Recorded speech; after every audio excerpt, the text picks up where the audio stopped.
ഇതെന്താ ഇവിടെ ഒരാൾക്കൂട്ടം? അത് അയാളെ ഭാര്യ എന്നും പാത്രം കഴുകുക തുണി കഴുകുക എന്ന് പറഞ്ഞ് അയാളെ കൊണ്ട് എന്നും പണിയെടുപ്പിക്കില്ല. ഇന്ന് എന്തോ അയാളുടെ മൈൻഡ് തെറ്റിരിക്കായിരുന്നു. അയാൾ ഒറ്റ അലക്ക പെണ്ണിനെ അലക്കിയ വഴിക്ക് ചെവി പൊട്ടി ചോരൊലിച്ചു. ചെവി ഇപ്പം കേൾക്കാൻ പറ്റില്ല എന്താ പറയണു. ഇത്ര ഒരു ചെറിയ കാര്യത്തിനാണോ അയാൾ തല്ലിയത്? പറഞ്ഞിട്ട് കാര്യമില്ല, ആളുടെ മൈൻഡ് മാറി. എന്താണെന്നറിയില്ല, എപ്പോഴും ചെയ്യണത്. ഇന്നെന്തോ പറ്റി. പെണ്ണിന്റെ കാര്യം ആലോചിച്ചിട്ട് എനിക്ക് സങ്കടാവാ. പറഞ്ഞിട്ടെന്താ കാര്യം? അതേ, ഞാൻ പാത്രം കഴുകാട്ടിട്ട് വന്നത്. അത് കഴുകട്ടെ പോയിട്ട് ഞാൻ. ഏയ്, നിങ്ങളൊന്നും കഴുകണ്ട. പിന്നെ എന്തിനാ ഞാൻ എന്നെ ചെയ്തോളാം. നിങ്ങളൊന്നും ചെയ്യണ്ട കേട്ടാ. ഇനിയൊക്കെ ഞാൻ ചെയ്യും. അതല്ലേ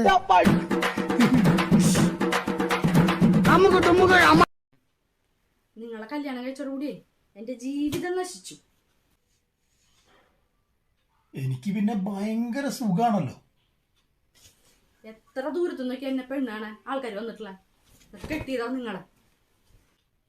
ദൂരെയുള്ളവർ വരും, അടുത്തുള്ള ആരും വരില്ല. അടുത്തുള്ളവർക്കൊക്കെ നിന്നെ കുറിച്ച് നന്നായിട്ട് അറിയാം.